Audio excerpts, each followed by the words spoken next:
Halo, dengan gua Kandra. Jumpa lagi dalam channel yang akan menceritakan karangan-karangan dari ayah gua yang bernama Alfa, maupun karangan-karangan dari website Novel Story yang tentunya udah mulai tahap verifikasi. Ya, hari ini ada cerita dari novel berjudul Dusun Keramat Desa Sumber Muncul. Seperti apa kisahnya? Langsung aja, ini dia ceritanya. Sinar matahari berselancar di sungai-sungai bagai berdendang deru air terjun. Kepak burung-burung yang bercericit menambah gugah orang-orang dusun di dalam suasana damai nan berseri. Ada ibu yang sedang memandikan anaknya di depan sumur yang terletak di halaman belakang rumah. Ada juga para suami yang sedang membersihkan cangkul dan mengasah senjata berkebun, serta ada juga para bocah yang sedang memainkan permainan tradisional. Penduduk dusun ini tidak lebih dari 150 kepala keluarga. Namanya Dusun Keramat. Orang-orangnya religius sebelum petaka itu terjadi. Di sini, gemericik sungai berpadu cericit burung dan desir angin. Perpaduan musik alam menambah kesan damai. Anak-anak tidak pernah malas membantu orang tua. Mereka masuk hutan mencari ikan, pakan ternak, hingga kayu bakar dan tanaman bermanfaat. Anak-anak itu sekolah. Mereka sekolah berjalan kaki melalui sungai dan melewati semak belukar. Jaraknya kurang lebih 2 kilometer. Akan tetapi tidak mempecundangi keinginan mereka dalam hal membantu orang tua, dan itu mereka lakukan ketika siang setelah pulang sekolah, ketika sudah mengisi perut, makan nasi yang cukup banyak dengan lauk pauk sederhana hasil ibu membeli di pasar. Kadang para ibu pun memasak hasil petikan daun di belakang rumah. Mereka juga kerap memasak petikan para suami usai pulang dari dalam hutan. Selalu mereka riang gembira ketika mengaduk bumbu dengan apa-apa yang menyedapkan makanan. Anak-anak dusun selalu menerima kasih sayang. Setiap sore dan sehabis membantu orang tua, mereka bermain apa saja. Tidak pernah ada yang melarang. Mereka bebas main dan mandi di sungai, memasuki hutan, dan memanjat pohon-pohon yang buahnya manis atau asam. Kalau hari sedang hujan, mereka juga kerap mandi. Mereka berseluncur di atas merah seolah lumpur. Akan tetapi ketika pulang, tak lupa mencuci sendiri semua pakaian kotor. Ketika malam menjelang, mereka tidak langsung tidur. Mereka mengerjakan pekerjaan rumah yang diberi guru. Tentu mereka lakukan itu usai makan bersama keluarga.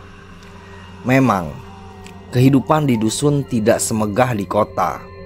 Namun ketika makan malam, mereka selalu bersama-sama. Kemudian setelah semua selesai, ibu dan anak akan membersihkan sisa santapan. Oke, sekarang kita masuk ke subjudul strata sosial hutan, masih dalam novel yang sama. Oke, langsung saja, ini dia ceritanya.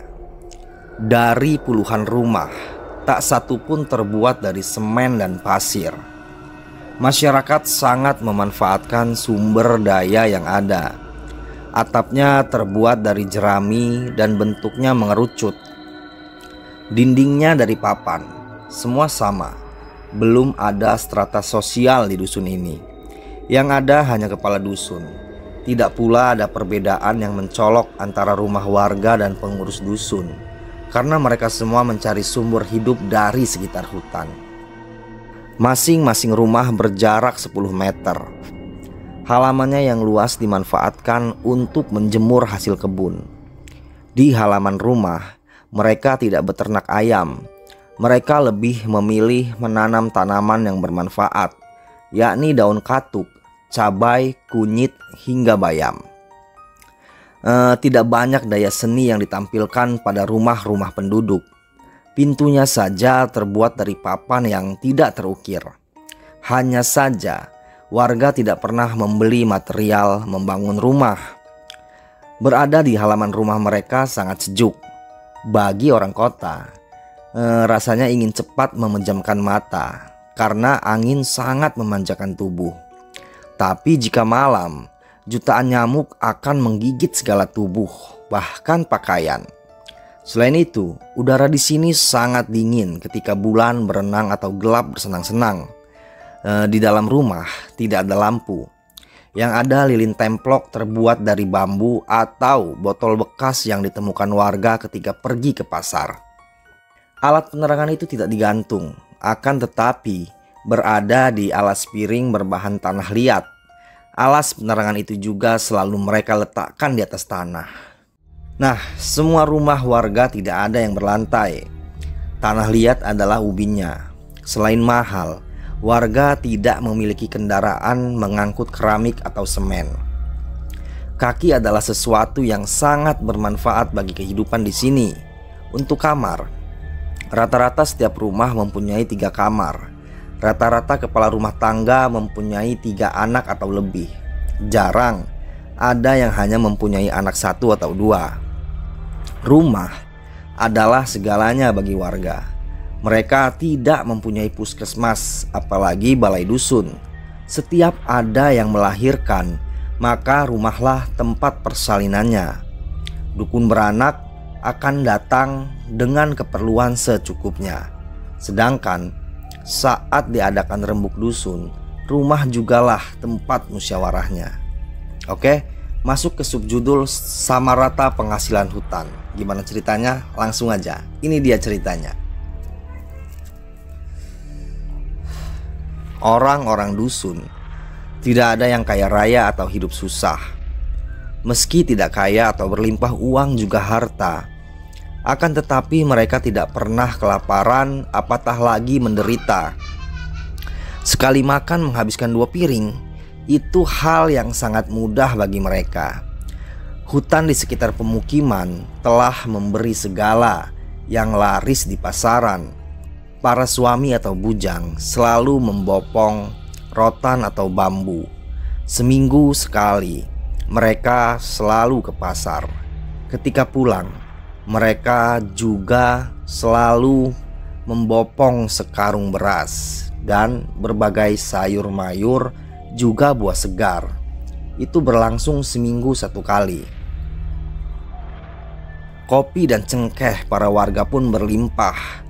Setiap tahun mereka menjual hasil panen ke pasar. Tapi karena kawasan ini terpencil, tak pernah mereka berpikir untuk membeli kendaraan. Uang yang mereka hasilkan digunakan membeli pakaian, namun dalam jumlah yang tidak berlebihan. Setiap kepala keluarga memiliki gudang penyimpanan beras. Mereka tidak pernah saling meminta. Semua yang mereka miliki berkualitas paling baik. Di dalam gudang, beras sampai bertumpuk-tumpuk. Seminggu sekali setiap mereka pulang dari pasar selalu membawa beras sekarung. Tak sekalipun ada pikiran meninggalkan dusun untuk merantau. Mereka merasa senang karena selalu bersama tiap mencari sumber penghidupan. Mereka takut mati dalam hutan diterkam hewan buas atau bertemu sosok tak kasat mata jika mencari nafkah sendiri. Ya, meski tenang dan damai, tapi bertempat tinggal di sekitar hutan tentu akan mengalami sesuatu yang mengerikan. Sebelum berangkat ke dalam hutan, kaum laki-laki selalu berkumpul di suatu tempat. Tanah lapang merupakan tempat berkumpulnya. Dipimpin kepala dusun, mereka akan membagi rombongan untuk masuk kawasan. Tak pernah sepi. Pinggang mereka akan selalu berhias golok. Ada yang di kanan dan kiri, tapi ada juga yang hanya membawa 1 senjata tajam. Jika alam menghalangi langkah mereka, maka ketajaman yang membabatnya. Pernah mereka bertemu babi hutan. Bas, sekali tebas hewan itu terkapar. Pernah juga mereka bertemu ular. Bas, sekali tebas kobra hilang daya. Ketika menuruni setapak yang di sisinya semak belukar, mereka saling melontarkan canda dan tawa. Yang paling seru, mereka menceritakan kegagalan ketika mencari ikan atau tanaman serta bambu juga rotan dan berbagai hal. Sampai pemukiman, tak lupa mereka mengingatkan untuk kembali berkumpul esok pagi. Sampai rumah, tak lupa para istri menyuguhkan kopi. Seruput kopi panas diteguk. Segala lelah seperti angin yang senang kesana kemari.